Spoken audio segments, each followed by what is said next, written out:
मंगलमय मंगलकरण वीतराग विज्ञान नमो ताहि जाते भजे अरहंतादिमः आदि सागर सुधी जो विद्यादि सागर सुधी गुरु हैं हितैषी शुद्धात्म में निरत नित्य हितोपदेशी वे पाप ग्रीष्म ऋतु में जल हैं सयाने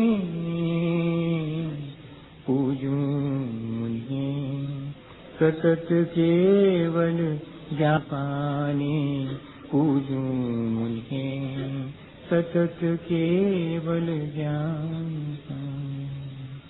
बोले भगवान महावीर स्वामी की, आचार्य कुंद कुंद स्वामी की, आचार्य गुरुवर विद्यासागर मुनि महाराज की।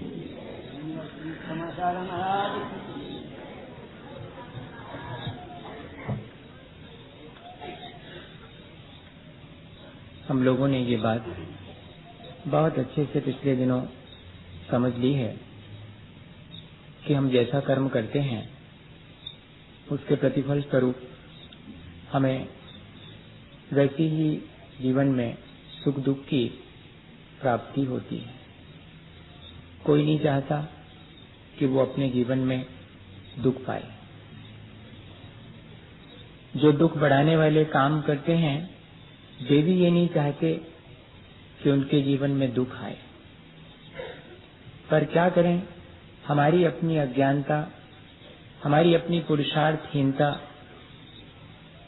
और इतना ही नहीं, हमारे अपने जो संस्कारों की प्रबलता है वो हमें कर्म कैसे करना चाहिए और कर्म का फल भोगते समय क्या सावधानी रखनी चाहिए, यहां जाकर के हम गड़बड़ा जाते हैं।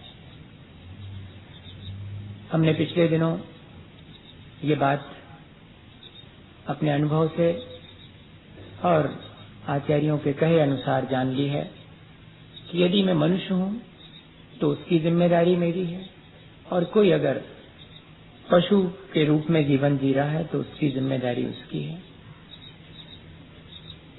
देव और नारकी जीव भी इस संसार में अत्यंत सुख और अत्यंत दुख की स्थिति में अपना जीवन व्यतीत करते हैं। अब मुझे ये डिसाइड करना है कि यदि मैं मनुष्य हूं तो मैंने ऐसा क्या करा होगा जिससे कि मैं मनुष्य हुआ, और यदि कोई पशु है तो उसने ऐसा क्या करा होगा कि उसे इस तरह तिरस्कार भोगना पड़ रहा है। तिर्यक शब्द से तिर्यंत शब्द बना, और उसका अर्थ ही ये है कि जो हमेशा बोझा ढोता है और हमेशा तिरस्कार को प्राप्त होता है, ऐसे अपने जीवन को व्यतीत कर देता है, वो पशु है। छोटा सा कीड़ा भी होगा, वो अपनी तरफ आ रहा होगा, अपन कहेंगे हटाओ हटाओ उसको हटाओ। गाय आ रही होगी, उठाओ तो लाठी भगा के आओ। छोटे से लेकर के और बड़े तक जितने भी तिर्यंत की जाति के जीव हैं, उन सब के साथ हमारा यही व्यवहार होता है।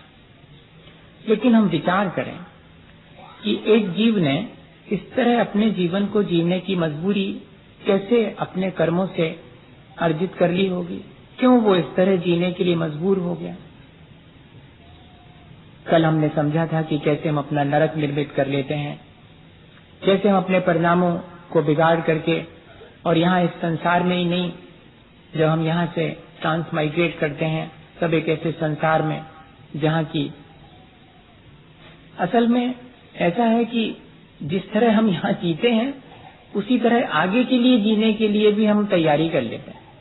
यहाँ कोई प्रेम से जीता है, शांति से जीता है, तो समझिएगा कि वो एक ऐसी जगह जहाँ जाएगा जहाँ की उसे एनवायरनमेंट ऐसा मिलेगा जहाँ वो शांति से जी सके। और यदि जिस व्यक्ति को यहाँ ही और कलुषता और तेरे मेरे का भाव या बहुत अधिक शोषण की प्रवृत्ति या कि लोगों के दुख में और हर्ष महसूस करने की प्रवृत्ति जिसकी है, तो फिर वो ऐसी जगह जाएगा जहाँ की उसे ऐसा वातावरण मिले जिसमें कि वो जैसा उसने किया है उसे उस संस्कार के अनुरूप और अपने जीवन को वो व्यतीत करे कि ठीक है, अब आप चाहते तो यही थे तो वैसे जीवन व्यतीत करो। ये जो एक निश्चित पर्याय मिलती है, एक निश्चित अवस्था में हमें कुछ दिनों तक ठहरना पड़ता है, उसके पीछे कौन से ऐसे परिणाम अपने होते होंगे, हम ताकि सावधान हो जाएं, हम वैसे कर्म ना करें जिससे कि हमारा नरक निर्मित हो, ये जिससे कि हमें पशु जगत में जाकर उत्पन्न होना पड़े और जिंदगी भर तिरस्कार भोगना पड़े।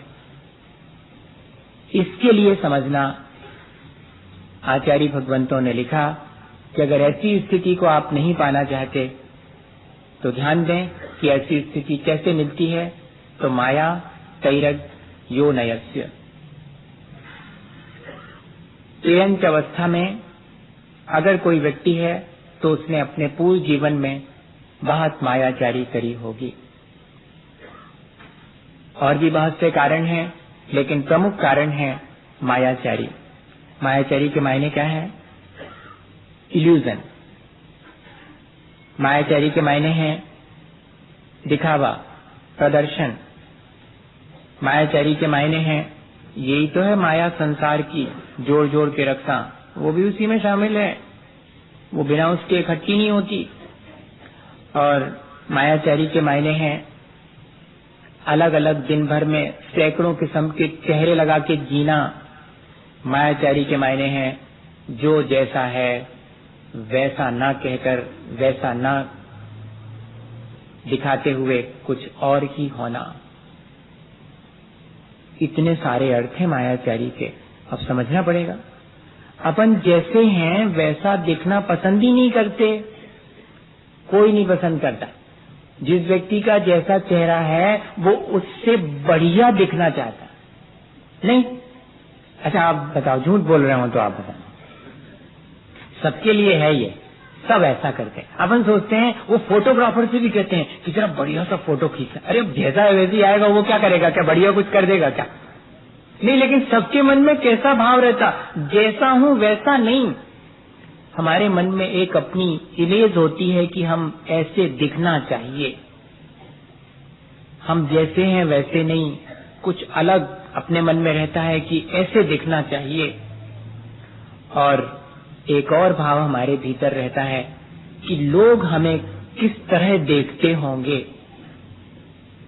ये सारी स्थितियां कहीं न कहीं ले जाकर हमें मायाचारी की तरफ ले जाती हैं।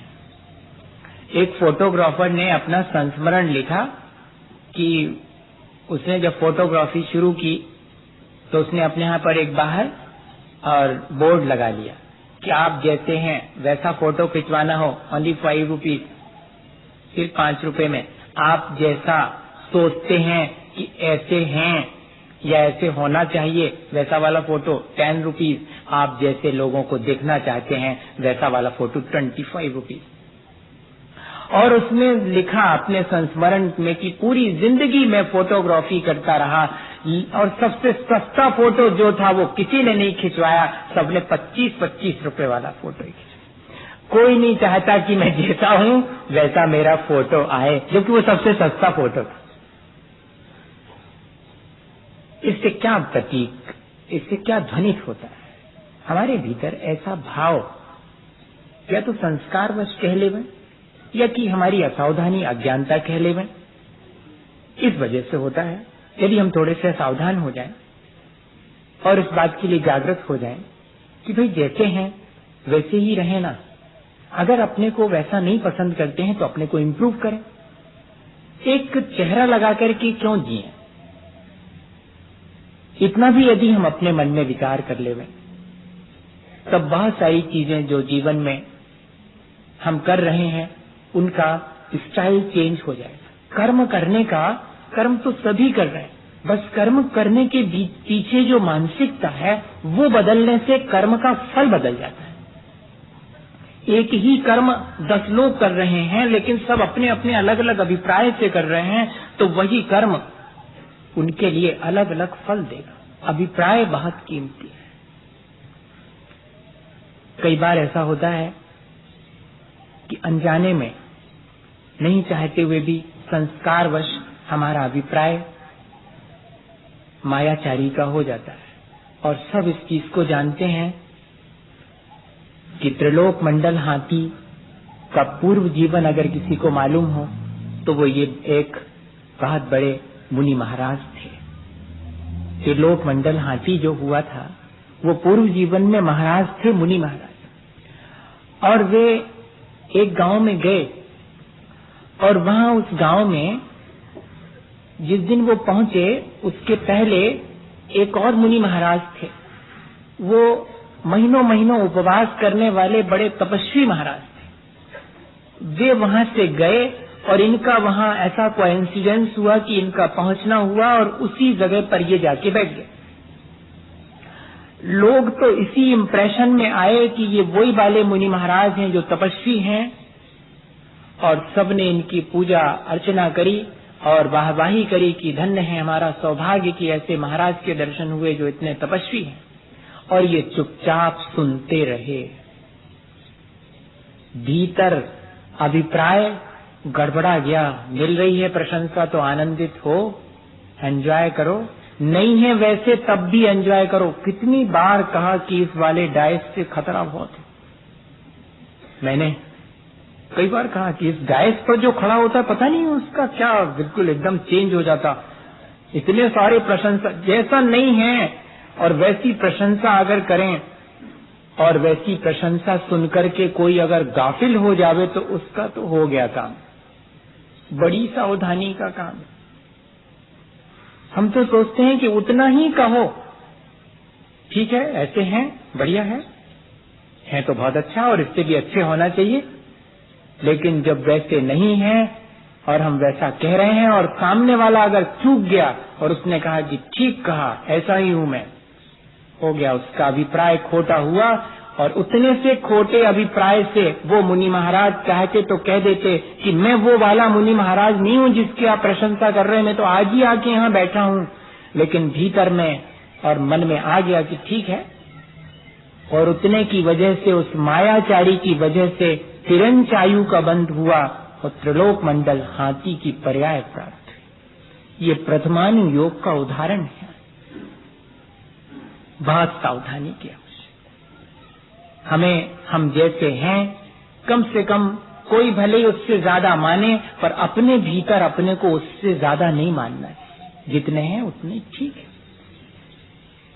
अन्यथा अपने हाथ से हम अपना घाटा करेंगे। आज यही तो अपन कर रहे हैं। अपनी माली हालत जैसी है उसको किसी को नहीं दिखाना चाह रहे हैं, सबको ये दिखाना चाह रहे हैं कि हम उससे भी बेहतर जीवन जी रहे हैं। अपन रास्ते में किसी से मिलो और उससे पूछो कैसे हो, कहता बहुत बढ़िया, कैसा चल रहा है, एकदम बहुत बढ़िया। तो सामने वाला भी सोचता है अरे यार सच्ची में इनका अच्छा चल रहा होगा। मैं आपसे ये नहीं कह रहा हूं कि कल से आप ऐसा शुरू कर दो कि जो भी मिले उससे कहे हमारा तो कुछ भी सब गड़बड़ चल रहा है, वो भी गड़बड़। लेकिन हम लोगों का कई बार ऐसी चीजें हमने बड़ी औपचारिकताएं निर्मित कर ली हैं कि जिनमें हम इतने मजबूर हो गए हैं, अपनी इन सब चीजों को, जो कि वास्तविकता है उसको हम इग्नोर कर देते हैं, और जो वास्तविकता नहीं है उसको हम प्रकट करते हैं। और एक बार अगर हमारे जीवन में ये दिखावा आ जाए तो उससे नीचे फिर नहीं हो पाते हम। फिर हमारे स्टेटस का सवाल है। घर में हमारे जो जो चीजें हैं उसमें से अधिकांश देखना सिर्फ लोगों के दिखाने के लिए, अपने जीवन में उनसे कोई लाभ नहीं हो, पर लोग देखें। नहीं, अगर इतनी चीजें नहीं रखेंगे तो फिर वो बेटे की शादी में इतने ज्यादा पैसे नहीं मिलेंगे और बिटिया की शादी नहीं होगी, बहुत मुश्किल होगा। दिखाना पड़ता है कि इतना बड़ा घर मेरा और इतना सब कुछ, और देखिए मैं दूंगा उस 5 स्टार होटल में आपको फर्स्ट क्लास, जो मैरिज करूंगा तो वहां पर। इतना दिखावा, जबकि होना क्या है, जीवन जीना है। जो जीवन दिखावे से शुरू हो रहा है उस जीवन में उपलब्धि क्या होगी, ये भूल जाते हैं हम। बहुत सारी चीजें आज दिखावे के लिए, प्रदर्शन के लिए आ गई, जिनका कि जीवन से कोई संबंध नहीं है। चाहे पहनना ओढ़ना हो, चाहे खाना पीना हो, रहना हो, सारी चीजों में हम क्या कर रहे हैं? हमारा अभिप्राय कहीं ना कहीं खोटा हो जाता है कि नहीं हो जाता? अभिप्राय में हमारे मायाचारी आ जाती कि नहीं आ जाती कि ऐसा करो जिससे कि लोग इस तरह समझें? ऐसा करने से क्या होगा? तिरंचायु का बंद होगा। इस तरफ हमारा ध्यान जाना चाहिए। आज जरूर हमने किसी पुण्य से और मनुष्य जीवन पाया है, लेकिन इस मनुष्य जीवन में अगर हमने इस तरह की चीज अपने जीवन में शामिल कर ली तो कल के दिन ये वाला जो मनुष्य पर्याय है वो पूरी होने पर मेरी तैयारी कहाँ की होगी? मेरी तैयारी वहीं जाकर। मुझे बहुत आश्चर्य हुआ, मैंने हमेशा होता था, उत्तर मिला वो बाद को मिला, उसमें भी बहुत आश्चर्य हुआ। मुझे लगता था कि ये सूअर कैसे बनता होगा? कोई जीव ही तो है, उसको सूकर की पर्याय कैसे मिलती होगी? और छोटे कितने भी मांसाहारी जीव भी हो और उसके छोटे से बच्चे को गोद में लेने का मन करेगा, शेर के बच्चे को भी गोद में लेने का मन करेगा, बहुत प्यारा लगेगा, लेकिन सूकर के छोटे बच्चे को भी छूना पसंद नहीं करेगा। जबकि छोटे बच्चे तो किसी के भी हों बहुत प्यारे लगते हैं, लेकिन एकमात्र जीव है जिसमें कि सांप के बच्चे को भी छोटा बच्चा पकड़ना चाहेगा और इतना सुंदर लग रहा है, लेकिन सूकर के बच्चे को नहीं पकड़ना। ये पर्याय कैसे पाई होगी? उसमें लिखा हुआ है कि जो अत्यंत अहंकारी होता है, और इतना ही नहीं, जो मुनि जनों के साथ कुटिलता का व्यवहार करता है, उनके साथ छल कपट करता है, वो सूकर की पर्याय, जिसे कोई फिर छूना पसंद नहीं करता। एक किताब निकली है भावत्रयी ऐसा करके, भावदर्शिका, जिसमें कौन सी पर्याय हम किस भाव से पाते हैं ये लिखा। उसमें मैंने जब पढ़ा, बहुत दिन से मन में प्रश्न था, अभी पिछले बार की बात है, वो किताब नई तरह से प्रिंट हुई और उसमें पढ़ा। ऐसी ऐसी चीजें, ऐसे ऐसे भाव हमारे हो जाते हैं, हम देखते हैं संसार की विविधता, तुम्हारे मन में प्रश्न तो उठते होंगे कि ये ऐसा कैसे बना, ये ऐसा कैसे हो गया होगा, ऐसे ने क्या किया होगा। ऐसा अगर अपन विचार करें तो कम से कम इतना तो हो सकता है कि वैसे हम होने लगे तो अपने को संभाल लें कि भैया अपने को नहीं करना, नहीं तो ये स्थिति बनेगी अपनी। इस अपेक्षा से ये लिखा जा रहा है आचार्य भगवंतों के द्वारा कि अपने परिणाम हम संभालें, कि कैसे परिणाम कर लेने से हमें कैसी खोटी पर्याय प्राप्त हो जाती। और इतने ही नहीं, हम लोग फिर अब जब मायाचारी करते हैं और वो छिपती नहीं है, वो तो प्रकट हो जाती है, तो हम तर्क देते हैं। जब वो नहीं छिप पाती तो फिर देखना हम आर्गू करने लगते हैं। अपनी मायाचारी प्रकट होने लगने पर ये भी अपन के स्वभाव में, इसको ही बदलना पड़ेगा। क्या हुआ, एक बार एक व्यक्ति के वो धोबी होएगा तो उसके यहाँ गधा था, वो ले जाने के लिए कपड़े वगैरह। दूसरा कोई धोबी आया और उसने कहा कि क्यों भैया आज हमारा तो थोड़ा गधा अस्वस्थता है, आप अपना वाला दे दो। अब उसको तो देना नहीं था, तो है नहीं, वो अभी कहीं गया हुआ है। अब बताओ, ऐसा कह दिया। अब लेकिन गधा तो भीतर बंधा था। अब उसी समय उसके आवाज आ गई उसकी, तो वो जो बाहर लौटने वाला था कि ठीक है कहीं गया है इनका गधा, तो उसने कहा कि लगता तो है कि भीतर है। तो वो मालिक बोलता है तुम्हें कैसे मालूम कि भीतर है? तो उसने कहा कि वो गधा ही तो आवाज दे रहा है। तो बोलता निकलो बाहर निकलो, मैं ऐसे आदमी पे विश्वास नहीं करता जिसको मनुष्य की आवाज पे तो विश्वास ना हो। मैं कह रहा हूं मेरी बात पे विश्वास नहीं, और गधे की बात पे विश्वास कर रहे हैं। आर्गुमेंट देखो आप, उसका तर्क देखो आप। वो कह रहे निकलो बाहर, मैं ऐसे आदमी को गधा दे ही नहीं सकता जिसको मेरी बात पे भरोसा नहीं और गधे की बात पे भरोसा है। ये इस तरह, ये तो एक उदाहरण है। ऐसा अपन अपने जीवन में कितना कुछ करते हैं, कभी याद करें कि अपने काम बनाने के लिए छोटी छोटी सी चीजों में और हम किस तरह से छल कर लेते हैं, किस तरह से दूसरे के साथ कपट कर लेते हैं। दूसरे के साथ तो छोड़ो, अंततः वो होता अपने ही साथ है। आत्म प्रवंचना सबसे निकृष्ट मानी गई। सोचते हैं दूसरे को ठग रहे हैं पर ठगते स्वयं को हैं। अच्छा, जब जिनके बाल सफेद हो जाते हैं तो वे अपने बालों में खिजाब लगा के उसको काला बनाते हैं, तो क्या वे दूसरे को ठग रहे हैं? अरे अपने को ठग रहे हैं। एक व्यक्ति के बहुत सारे काले बालों में एक सफेद बाल दिखा, उसने उखाड़ करके अलग कर दिया। लोगों ने कहा कि क्यों? बोले वाह, थोड़ा सा सौंदर्य बोध भी तो होना चाहिए, इतने सारे काले बालों में वो सुंदर नहीं लगता था इसलिए अलग कर दिया। जबकि भीतर में किस बात को हम स्वीकार नहीं कर पा रहे हैं? अब बुढ़ापा आने वाला है, अब मेरे जीवन का अंत निकट आने वाला है। इस बात को स्वीकार नहीं कर पाने की वजह से हम अपने साथ छल कर रहे हैं और उसको या तो काला बनाने की प्रक्रिया करते हैं या फिर उसको हटाने की प्रक्रिया करते हैं। ये छोटा सा उदाहरण है कैसे हम अपने जीवन में अपने आप को ठगते हैं। अभी वो आए थे जो आपके यहाँ पर कवि, तो उन्होंने लिखी एक कविता, धोखा देने वाला धोखा दे रहा है इस अदा से कि वो जो दे रहा है धोखा नहीं है। ऐसा नहीं है कि खाने वाला बुद्धू है, धोखा खाने वाला धोखा खा रहा है इस अदा से कि वो जो खा रहा है वो धोखा नहीं है।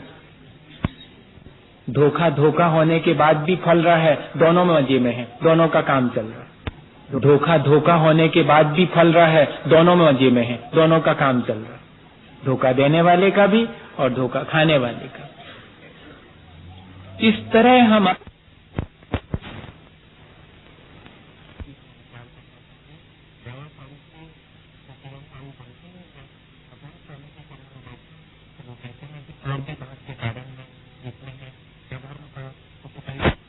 करके और धर्म की जगह पर अधर्म का उपदेश करें तो वह भी अभिप्राय का खोटापन है, जिससे कि तिर्यंच आयु का बंध होता है। अत्यंत छल कपट में रुचि लेना, स्वयं तो छल कपट करना ही, लेकिन कोई अगर नहीं जानता है तो उसे भी छल कपट करने के लिए प्रेरित करना। अरे तुम तो ऐसा करो, ऐसे तुम्हारा, ऐसा भी अपन करते हैं।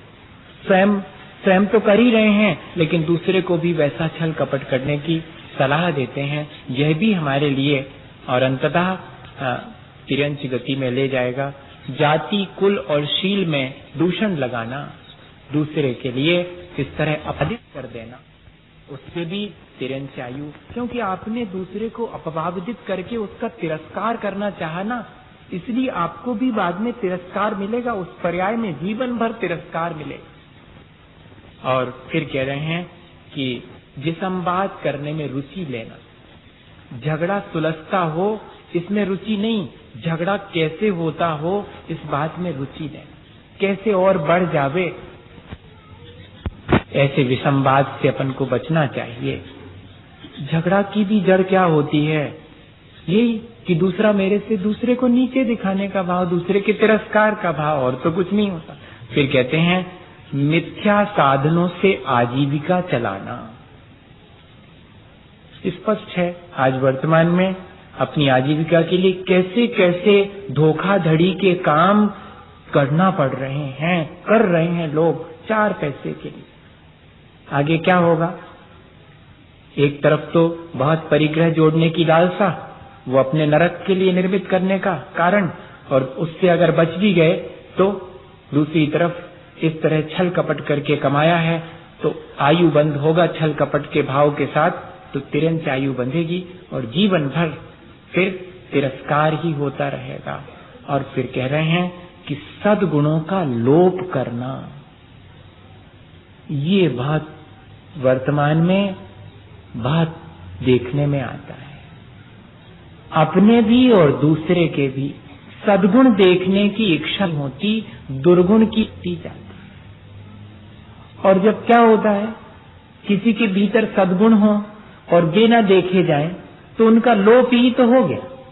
बताइए, किसी के अंदर वो तो ये कह रहे हैं कि 100 भी दुर्गुण हैं लेकिन एक सद्गुण है, तो हमें तो सद्गुण को देखना चाहिए। और अगर हम दुर्गुण को देख रहे हैं तो धीरे धीरे वो सद्गुण भी उसके भीतर से लुप्त हो जाएगा। तब इस प्रवृत्ति से बचना चाहिए कि अपने और दूसरे के भी सद्गुणों को ही देखें, उन्हीं को फैलाएं। दुर्गुण तो हमारे जीवन को दुर्गुण के बारे में कहने का उद्देश्य भी यही है, तिरस्कार का, अगर देखें कुल मिला के। और अंततः हमें तिरस्कार प्राप्त करना पड़ेगा। और आखिरी बात, बहुत अधिक आर्त परिणाम के साथ मरण करना, बहुत आर्त परिणाम।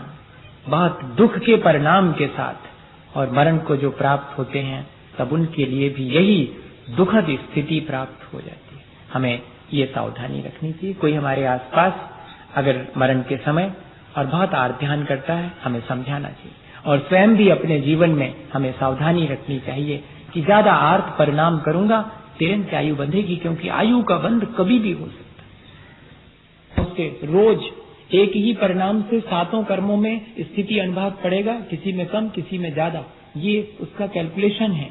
मैंने उसके बारे में डिटेल आपसे नहीं कहा कि अपन को सामान्य रूप से एक उदाहरण है कि अगर एक ग्रास भी अपन भीतर खाते हैं तो वो 7 धातुओं में कन्वर्ट होता भीतर जाके। ठीक इसी तरह से एक परिणाम करते हैं तो सब में हिस्सा जाता है उसका, जो जिस भाव से किया जा रहा है उसमें डोमिनेट रहेगा, बाकी में थोड़ा थोड़ा जाएगा। लेकिन आयु कर्म की प्रक्रिया बिल्कुल अलग है। ये जो अपन चर्चा कर रहे हैं आयु कर्म की कर रहे हैं, इसमें तो 8 मौके आते हैं जिसमें कि हमें कभी भी आयु बन सकती है। 2/3 जीवन बीतने पर पहला मौका, शेष बचे का 2 मौका, बची फिर 2/3 बीतने पर तीसरा मौका। 81 साल की आयु है तो 54 साल में पहला मौका आयु बंध का।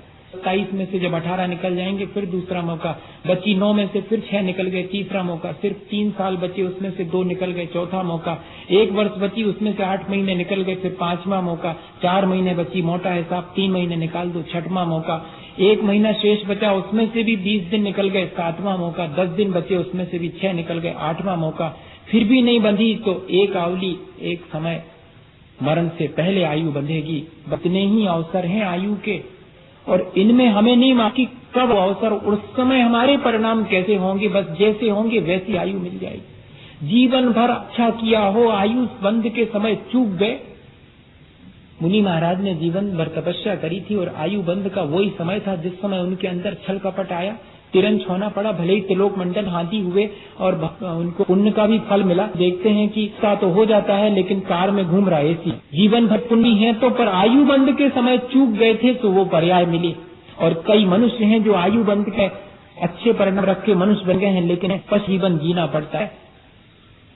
ये बात हमें अपने जीवन में अनुभव में रोज देखने में आती, इसलिए बहुत सावधानी की आवश्यकता है इन आयु बंध के समय। एक दिन में एक ही आयु के बंध की चर्चा कर रहा हूँ, चाहता तो मैं 4 आयु दिन में ही कर सकता कि ठीक है इन परिणामों से आती है। बहुत सेंसिटिव मामला है आयु के बंध का, तो इसके मायने कि हमें हमेशा सावधानी रखनी चाहिए। ये नहीं कि नहीं वो तो मैं तो अभी तो क्या फर्क पड़ता है, बात को संभाल लेंगे, नहीं, उस समय अगर हम चूक गए तो हमेशा के लिए चूक गए, ऐसा सोच करके और सावधानी रखने की आवश्यकता है।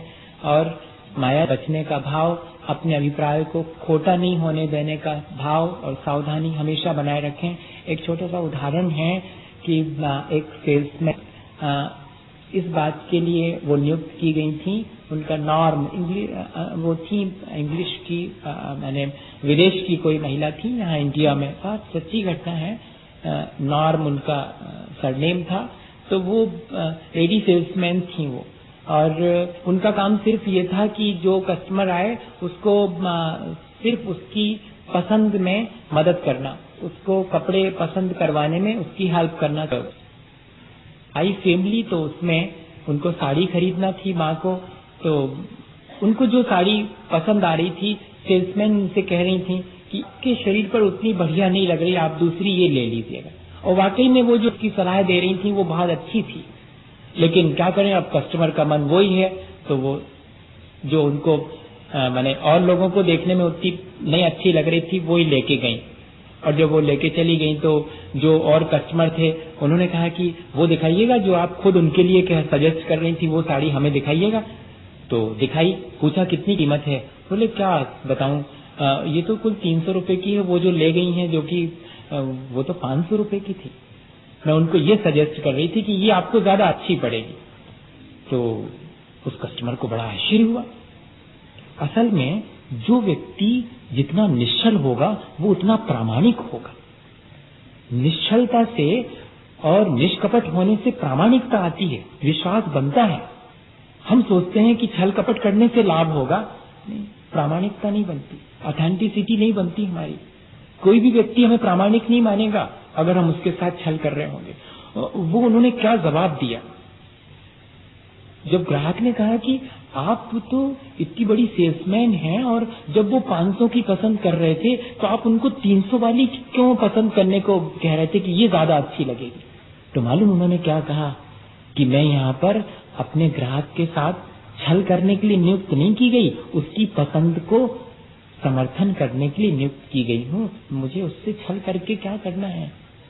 मैं अपनी दुकान में 500 की कीमत की बेचने के लिए उसको ये कहूं कि नहीं ये अच्छी लग रही, ये अच्छी लग रही, नहीं 300 की अच्छी लग रही तो मैं उससे यही कहूंगा कि यही अच्छी लग रही आपको, भले ही वो आप 500 वाली ज्यादा वाली क्यों ना हो। ये एक उदाहरण है। ऐसा क्या अपने जीवन में अपन नहीं कर सकते हैं? लेकिन अपन तो जल्दी से अपना ईमान खो देते हैं छोटी छोटी सी चीजों को लेकर के, वो भी सांसारिक चीजों को लेकर के, और जल्दी से और अपने परिणाम खोटे कर लेते हैं। अभिप्राय अपना अच्छा रहे, दिखावे का न रहे, दूसरे को ठगने का, धोखा देने का न रहे। जीवन भर अगर इस चीज को हम बनाए रखें तो फिर निश्चिंत हो जाएं कि हमको फिर अब फिरेंच में नहीं जाना पड़ेगा। हमने ऐसे परिणाम ही नहीं किए जिससे कि हमें उस स्थिति को प्राप्त करना पड़े।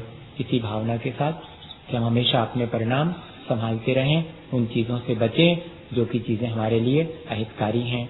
ऐसे भावों के साथ बोले आचार्य गुरुवर विद्यासागर मुनि महाराज की। हे गुरुवर शाश्वत सुख दर्शक यह नग्न स्वरूप तुम्हारा है, जग की नश्वरता का सच्चा दिग्दर्शन करने वाला है।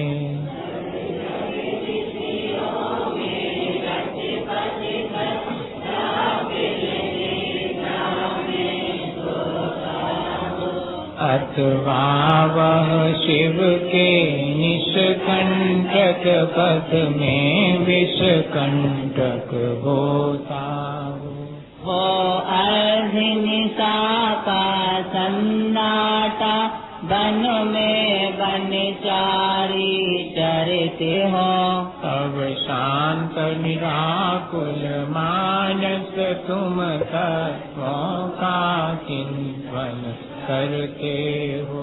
करते तप सैल नदी तट पर तरु तर वर्षा की झड़ियों में, समतारस पान किया करते सुख दुख दोनों की घड़ियों में। अंतर ज्वाला हरती वाणी मानो जलती हो फुलझड़ियाँ, भवबंधन कर कर टूट पड़े खिल जावे अंतर की कलियाँ।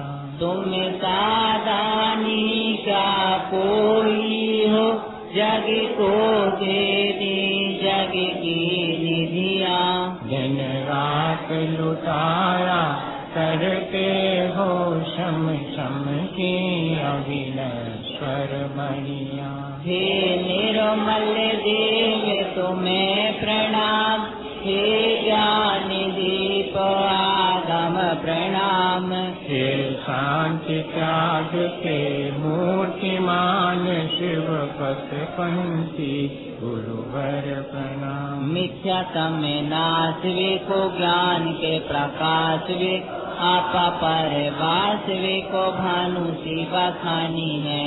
कहो द्रव्य जान वेखो बंद वेद भान वेखो तो पर पिछान वेखो परम प्रमाणी है।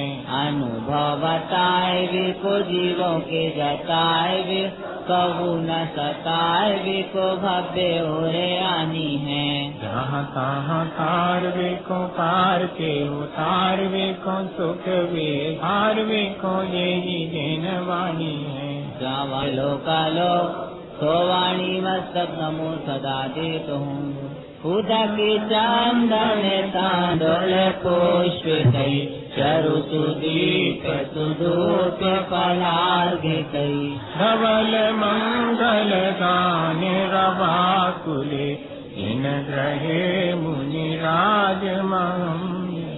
ओम ह्रीं परम पूज्य मुनि क्षमा परम पूज्य मुनि बसाकर जी महाराज अनर्घ पद प्राप्त है अर्घम निर्पान्ति 9 बार णमोकार।